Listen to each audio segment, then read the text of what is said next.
Hi, this is Akil Dukes. I'm doing vlog number 7, and we're talking about gendered media, and we're talking about TV shows and such. And um, they mentioned shows in the chapter like The Closers, Law and Order. I watched all of those shows, and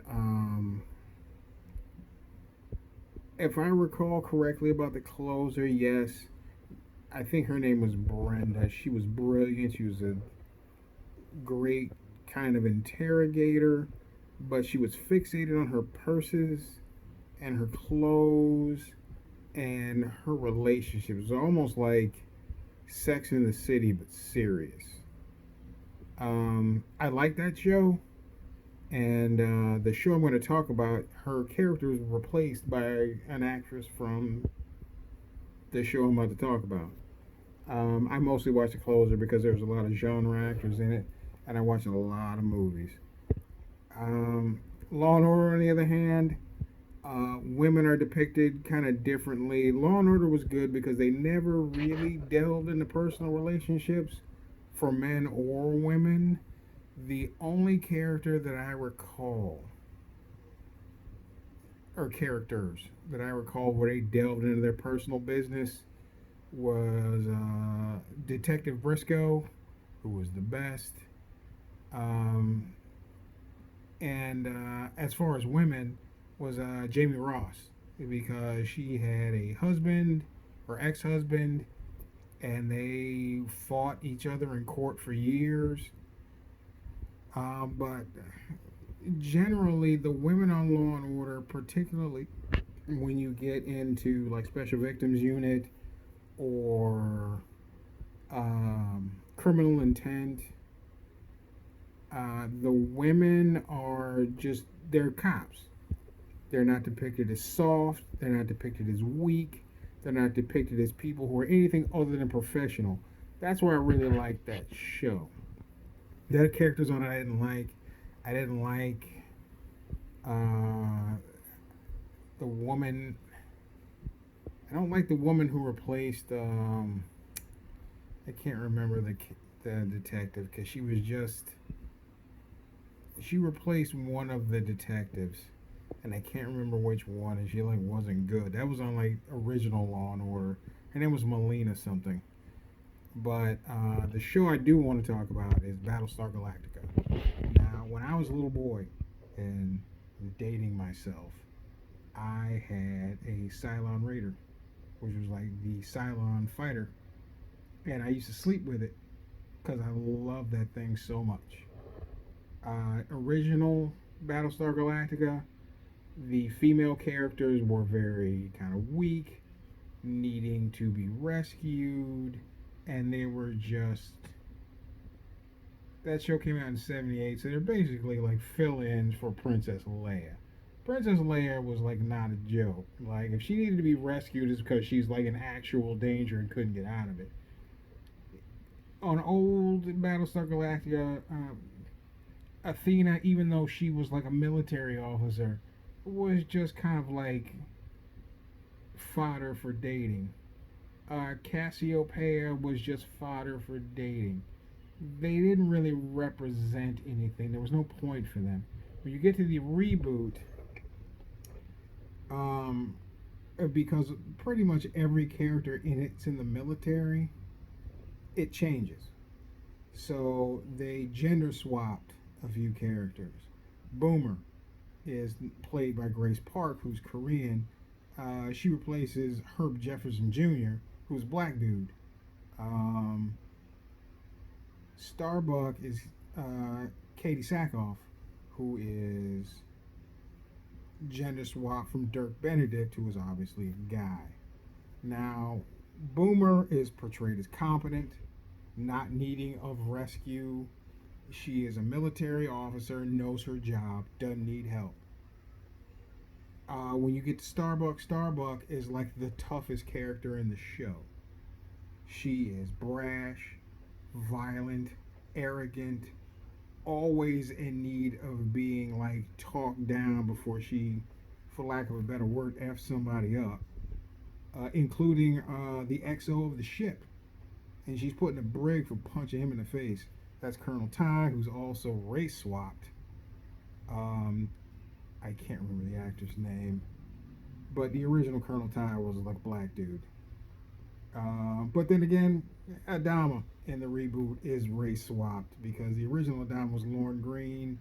He's race swapped to Latino because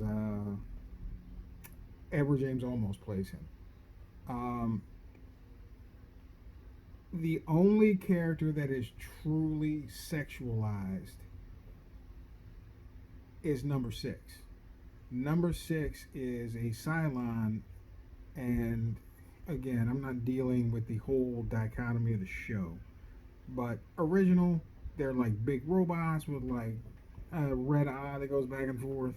The reboot, they're still there, but they're mostly kind of like androids, like replicants from Blade Runner. And number six is blonde, pretty, played by Tricia Helfer. She's an infiltrator. She's supposed to be pretty and attractive and make men want her. The opening scene of the reboot of the show has her show up at a space station, make out with a dude as it's getting blown up. Because Cylons get, when they die, they go somewhere and they get uploaded into another body. She's supposed to be sexualized, but at the same time, she's not dumb, she's not weak, she's not dim. She's doing her job, and she does what she has to do, and she's actually the cause of humanity's destruction on the show. Spoiler alert. And she infiltrates the circle of humanity's greatest scientist, Dr. Gaius Baltar, who is still like the idiot who caused everything in the original. And she gets him to do some stuff just so he can get laid, and it causes humanity's destruction. Um, After that, you have Lieutenant Duala, who is like a bridge officer. She is also portrayed as not weak, but she succumbs to the desperation of the situation across the course of the show. And finally, I think the most important female character on the show is President Roslin.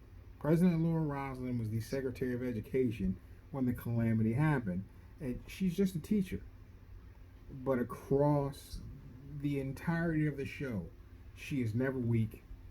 She never has resolve, or she never lacks resolve, I'm sorry. And she is kind of the wall that stops the military from doing what they want to do. And in my opinion, it's one of the best relationships in TV history because, again, spoiler alert, she and Admiral Adama have a thing, but they're both old people, and they just have this mutual respect and love for each other, and it's great.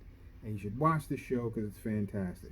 There's other female characters on the show, but again, none of them are ever soft or weak, and it's really interesting to watch. There are no damsels in distress on this show.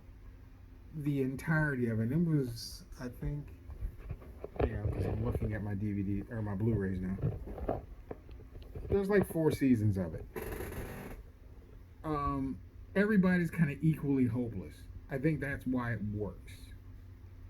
But as far as like gender and this show, nobody is played in a way that fits gender norms. Even the men. Adama is portrayed as, old and out of touch. His son, there's a whole arc where he's fat and weak.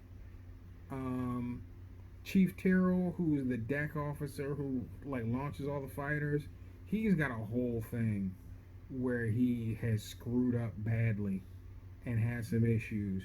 Hilo, one of the other male characters, has a situation where he screws up badly and has to deal with it. All of these people are portrayed as flawed, and I think that's why it's one of the most equal shows ever on TV.